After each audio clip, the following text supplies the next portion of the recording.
Olá, queridos alunos, eu me chamo Nayara, sou professora de língua portuguesa e hoje nós iremos trabalhar a intenção de autores de diferentes textos. Vamos lá. O texto não se reduz à palavra, por isso é importante aprender a ler outras linguagens, não só a escrita. Antigamente aprendia-se a ler somente textos literários, não havendo a preocupação de como os textos não literários seriam lidos. Atualmente busca-se formar cidadãos, portanto, a leitura ganhou novo significado. Ler é um exercício. Levantar hipóteses, analisar, comparar, relacionar, são passos que auxiliam nessa tarefa. Entretanto, existe uma habilidade que merece destaque, que é a inferência. Segundo Rawls, inferir é concluir pelo raciocínio a partir de fatos, indícios e deduzir. Tá? Então, a inferência ela é muito importante para a gente descobrir qual é a intenção ou qual o objetivo do autor na produção daquele texto. Entretanto, na prática, como isso pode ajudar na interpretação? Ao ler um texto, as informações podem estar explícitas ou implícitas. Inferir é conseguir chegar a conclusões a partir dessas informações, então, a partir das informações ou que estão explícitas ou implícitas no texto. Para facilitar o entendimento, vamos ao exemplo. Leia a tirinha abaixo, mais uma tirinha da Mafalda. Oi, Psyu, fala baixo, tem um doente em casa. Seu pai está doente? Não. Então é sua mãe? Também não. E aí a gente vê quem está doente ao final. Após uma leitura atenta de todos os quadrinhos, o que é possível concluir? O que vocês conseguem concluir? Perceberam a profundidade da pergunta? Ou o objetivo da interpretação não é simplesmente descrever os fatos, mas é acrescentar sentido a eles. Quando a gente fala de interpretação textual, a gente acrescenta, a gente traz conhecimento que nós chamamos de conhecimento de mundo, outros conhecimentos que vão agregar na interpretação daquele texto. Muitos estudantes pararam na superfície do texto, por exemplo, na tirinha acima, muitos diriam: Mafalda estava em sua casa quando seu amigo chegou. Ela pediu que ele não fizesse barulho porque tinha alguém doente. O amigo pensou que fosse um familiar, mas deparou-se com o mundo. Qual sentido tem essa descrição? No caso, não faz sentido quando uma aluna ou quando alguém responde dessa forma, simplesmente descrevendo. Então, para encontrar a essência do texto, é preciso partir dos fatos e procurar o sentido que eles querem estabelecer. O fato apresentado na tira é que o mundo está doente, por isso precisa de cuidados. Isso é possível? Lógico. Literalmente, não tem como ela pegar a bola, o planeta Terra, e colocar ele e dizer que ele está doente.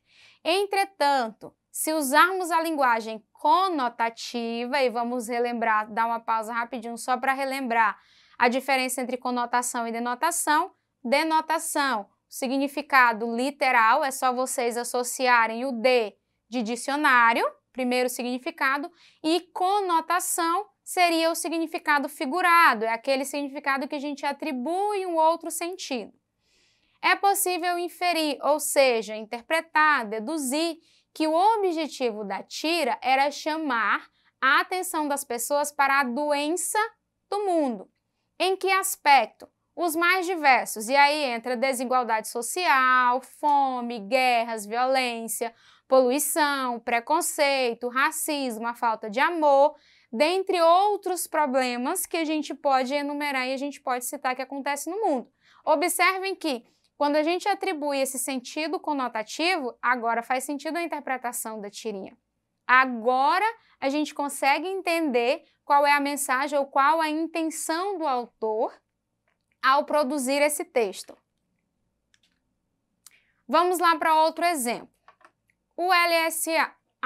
Quando menos esperava, o meia Ricardinho, do Corinthians, realizou seu sonho profissional.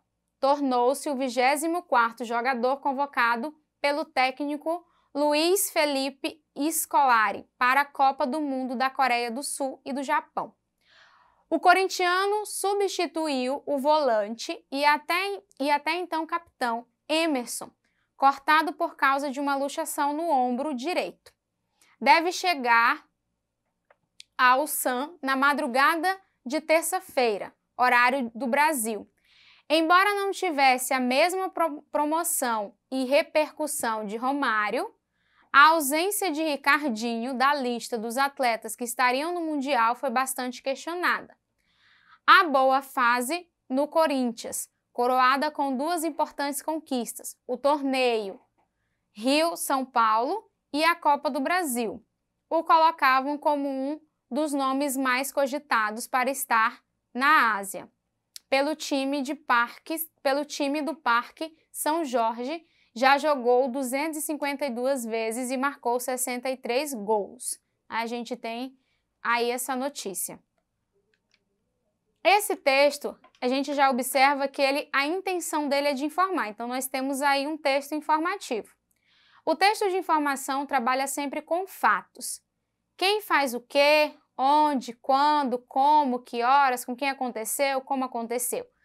Jornais, revistas e noticiários estruturam-se basicamente com informações.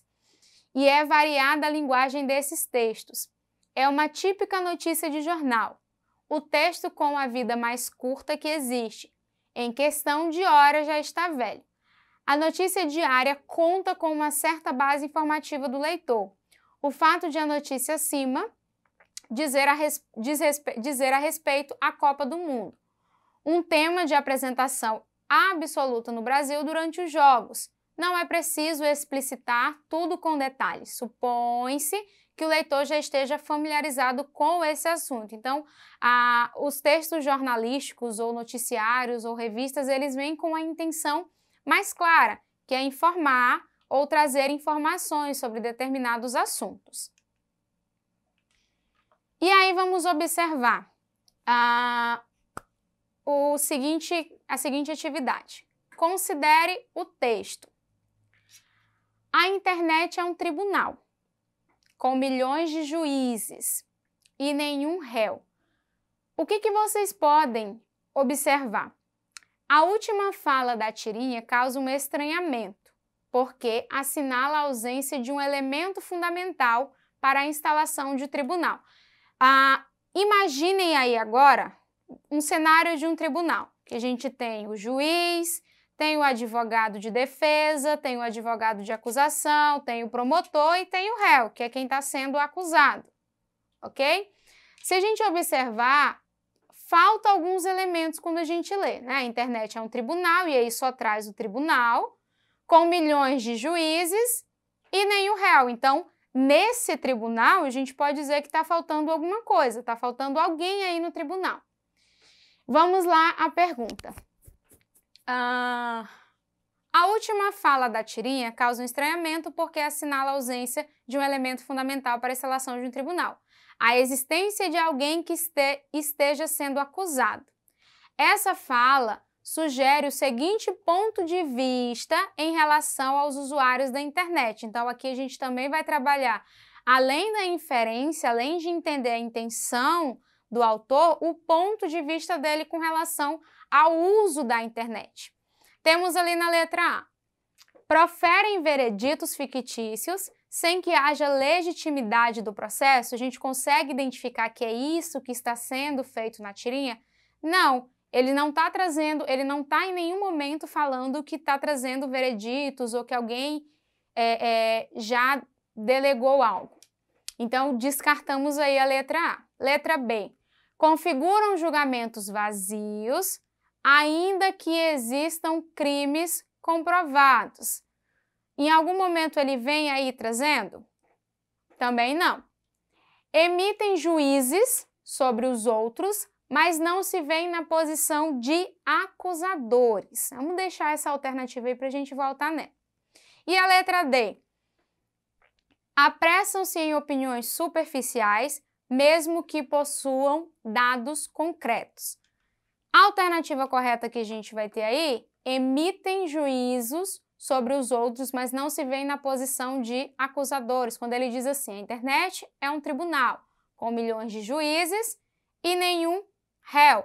Então, aí, quando ele diz emitem juízos sobre os outros, mas não se veem na posição de acusadores, algumas vezes as pessoas elas falam que na internet tem pessoas que criticam, mas elas não veem que elas também fazem esse papel de acusar, né?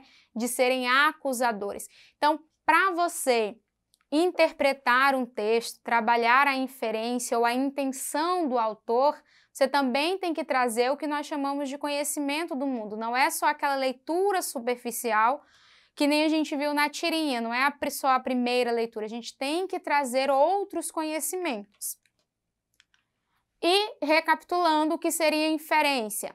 Raciocínio concluído ou desenvolvido a partir de indícios. A dedução é um tipo de inferência, processo intelectual segundo o qual é possível chegar a uma conclusão a partir de premissas. Então, para a gente chegar à conclusão ou à interpretação de um texto, seja um texto literário, uma notícia, uma tirinha, precisamos trazer esses elementos de inferência, essas deduções, essas análises, outras informações de outros textos ou de outros lugares.